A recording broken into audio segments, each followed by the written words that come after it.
Selamat pagi teman-teman. Pada pagi ini kita merenungkan satu bagian firman Tuhan dari Yehezkiel pasal 44 ayat 4 sampai 31. Nah, dalam bagian ini Yehezkiel diperintahkan oleh Allah untuk memperhatikan dengan sungguh-sungguh mengenai peraturan-peraturan rumah Tuhan dan tentang segala hukumnya.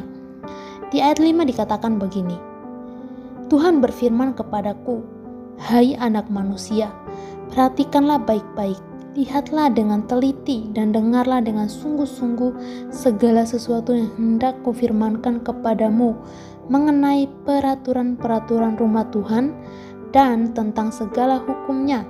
Dan perhatikanlah baik-baik siapa yang diperbolehkan masuk ke dalamnya dan siapa yang harus ditolak dari tempat kudus."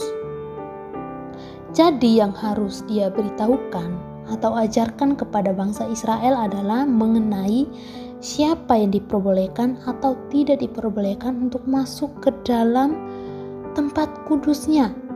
Ya, jadi melalui Yehezkiel Allah menegur bangsa Israel karena sudah membiarkan orang bukan Israel masuk ke rumah Tuhan, ke tempat kudusnya. Mengapa? Karena mereka menyembah berhala, bukan menyembah Allah. Dikatakan bahwa mereka mempersembahkan korban yang najis, yaitu yang tidak berkenan kepada Allah, korban yang tidak baik. Tidak hanya itu teman-teman, tapi bangsa Israel sendiri pun memiliki hati yang tidak taat kepada Tuhan. Mereka melakukan perbuatan-perbuatan yang keji, yang tidak berkenan kepada Tuhan. Bahkan orang-orang yang bertugas di rumah Tuhan yang melayani di sana tidak sungguh-sungguh taat kepadanya. Mereka masih menyembah berhala.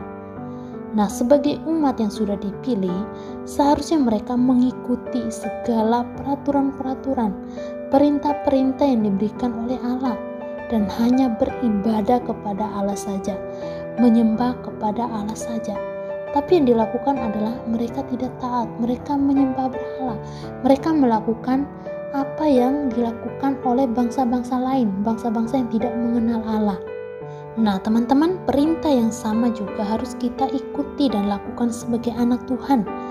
Mengikuti dan melakukan segala peraturan, perintah Allah, seperti mengasihi, tidak melakukan perbuatan yang menyakiti orang lain, karena kita adalah anaknya. Kita adalah orang yang dikasihi oleh Allah, sehingga kita sebagai anaknya, sebagai orang yang sudah dikasihi, sudah seharusnya kita mengikuti dan melakukan segala apa yang diperintahkan oleh Allah, mengikuti segala peraturannya.